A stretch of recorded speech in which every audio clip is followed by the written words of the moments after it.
What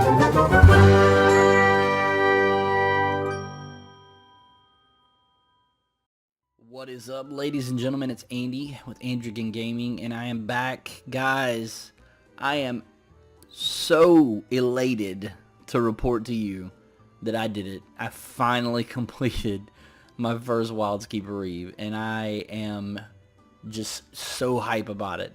Not even the fact that I got anything that's truly that useful, although I will say, I'll show you guys, I actually did pick up this guy.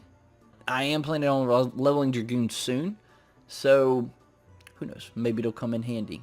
So the reason that I'm coming to you tonight to tell you about this is I want to show you guys where I went, what I did, and what all was required to get these Wildskeeper Reives done, because I gotta be honest with you, there's a lot of information on the wiki and BG that explain it to you, but it's really it takes some effort to hash through it. So I'd really like to give you guys kind of my streamlined version of it tonight for those out there that are trying to kind of make sense of it a little more quickly and get the just really fast blow by blow, what do you got to do to get it done. So that's what I'm here to give you tonight, as cohesively as I can, just to make it as simple as possible so that you guys don't go through the exact same just unbelievable battle that I did. Alright, so to get started, a lot of you guys have probably been working on your Records of Eminence, okay? That's in the quest tabs right here, and I want to show you guys really quick. So when you go to Objective List, alright, and you're under Tutorial, you have the opportunity to go to Basics. Alright, that's going to be your first list of things you need to take care of in Records of Eminence. That's going to walk you through a lot of the Rhapsodies of Vana'diel stuff and really get you started in the game. But then we come to Intermediate, alright? Intermediate doesn't really get off the ground until you achieve level 99. So at level 99, you can actually open this Record of Eminence, complete it, and it takes you to the next one. So that one's going to require that you collect 2,000 Sparks of Eminence, which is not complicated to do. You've probably been gaining Sparks of Eminence ever since your very first level and all the little ROE stuff that you do. The next one is going to require that you achieve 4,000 Sparks of Eminence. Also, very, very simple to do. As long as you're keeping those Record of Eminence quests up, you're going to be cycling through them. It's not going to be a problem. The third one is to collect 6,000. Again, nothing complicated about it. But then we get to Always Stand on 17. That's going to require that you get an item level average of 117. Very easy to accomplish through Sparks gear or turning in all of the coupons that you get from achieving the last couple of Records of Eminence here. So once you get 117 done, then we come to the big boy. Successfully complete a Wildskeeper Reive special reward mod coupon AWWK. Guys, I've been stuck on this, I'm not proud to admit, for nearly a month now, trying to figure out what all has to be done. So I'm going to tell you what all has to be done. So if you're breezing through your Rhapsodies of Vana'diel quest, which you really, really need to be doing, it's going to bring you to Adolin. That's where we are right now. And once you get to Adolin, you're going to be required to do a handful of missions to advance in the Rhapsodies of Vana'diel quest. Now, one of the quests that you're going to have to complete is Life on the Frontier. I'm not sure what the number of it is, but it's going to be early. Alright, and what that's going to require that you do is you're going to come in here into the Pioneers Coalition area right here. We're in Western Adolin, by the way, and for those of you that can't see the map, let me make this a little bit bigger here. Alright, so we're right here where the shovel is. The shovel makes it really, really easy to find. So we're going to go in here, and when you come in, you're going to talk to this lovely lady right here, the task delegator. And she's going to give you coalition missions that you need to undertake. She'll give you a big long explanation of what that means first, and then you're going to get these things called Imprimaturs. Just really big shot in the dark on that one. So the Imprimaturs are basically currencies that you need in order to undertake coalition missions. Now, coalition missions are very, very simple. One of them that you can do, well, let me just show you. So if we go to undertake a coalition assignment, procure materials. That means you can go out and either hit a mining point, which we're going to get into a little later, a logging point, or a harvesting point, depending on which one it tells you to do and in which zone it tells you to do it in.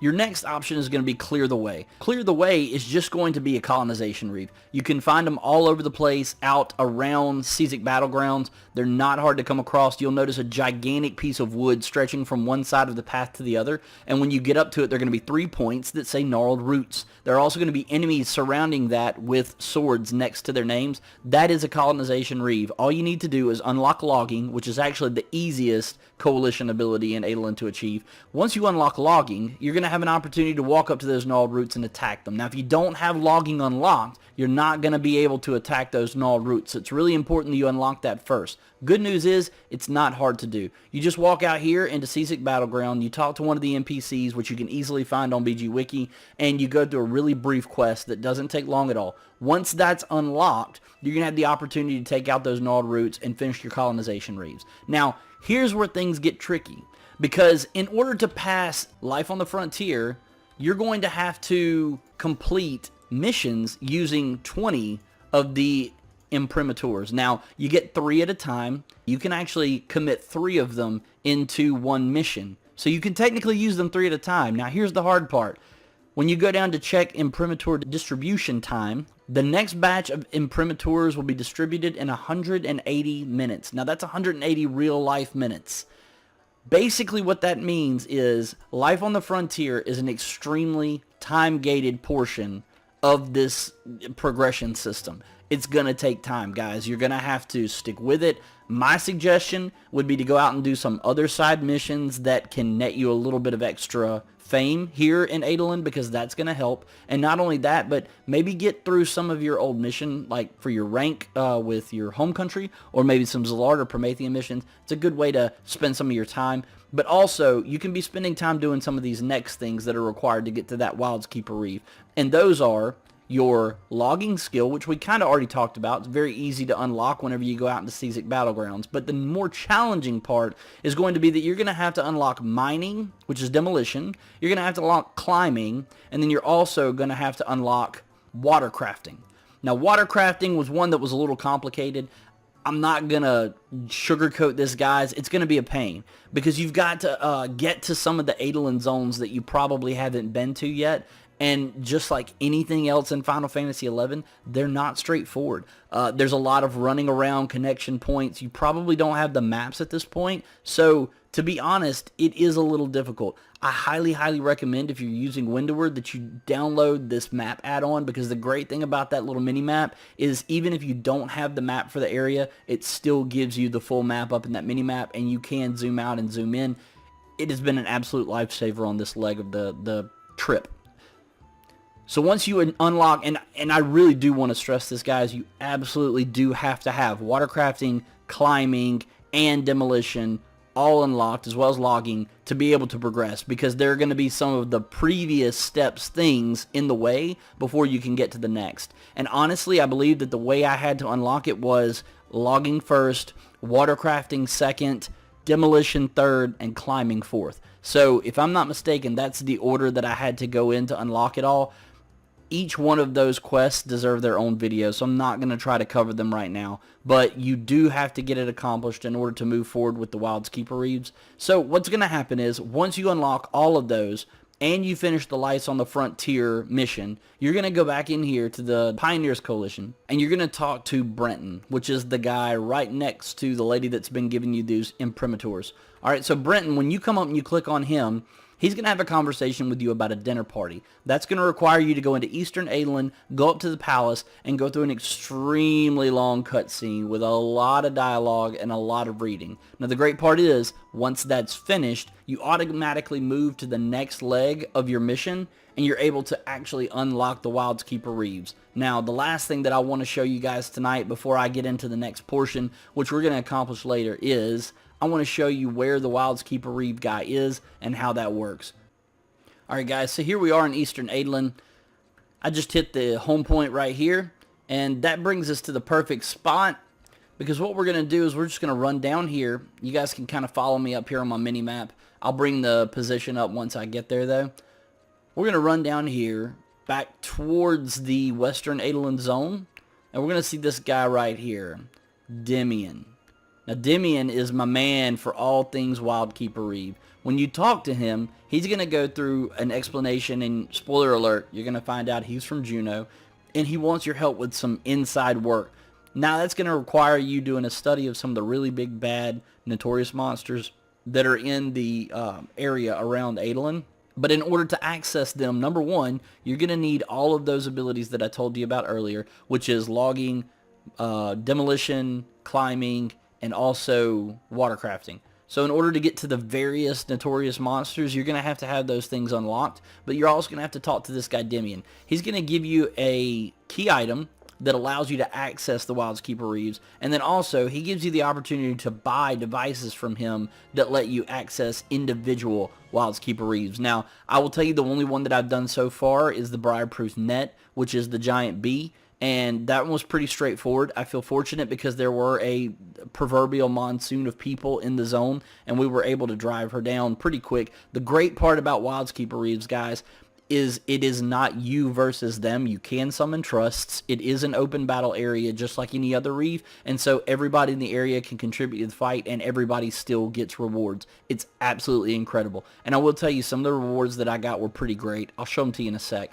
So right now my fame's pretty low. I haven't finished any more Rhapsodies of Vanadil since I've gotten to this part, so I haven't quite got the key item yet that allows me to cut way down on the bald cost. So right now, it still costs me 30,000 bald just to be able to go into the Wildskeeper Reive. Well worth it in my opinion, and bald is very, very easy to farm once you start doing those Imprimatur quests and you start getting the bald rolling in.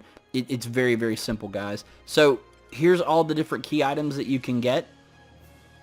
Each one correlates to a different notorious monster. You need that key item to be able to go into the area. Now, the last thing that I want to tell you guys about this Wildskeeper Reive before I get away from you tonight and start my playtime is you cannot run through any other Reive and not complete it. Because what that's going to do is that's going to disqualify you from being able to complete any more Reives for the next 5 minutes. And what that does is that prevents you from going into the Wildskeeper Reive, because it is in fact a Reive. Now, the next part I need you to understand is these notorious monsters, once they're dropped, respawn every 3 hours unless there's a special event going, in which case they spawn way faster. That's not the case right now, so I don't know how that works. But I will tell you, they do respawn every 3 hours. If they are on their downtime, you will not be able to access the small area where they spawn. So the last thing that I want to show you guys tonight is this right here.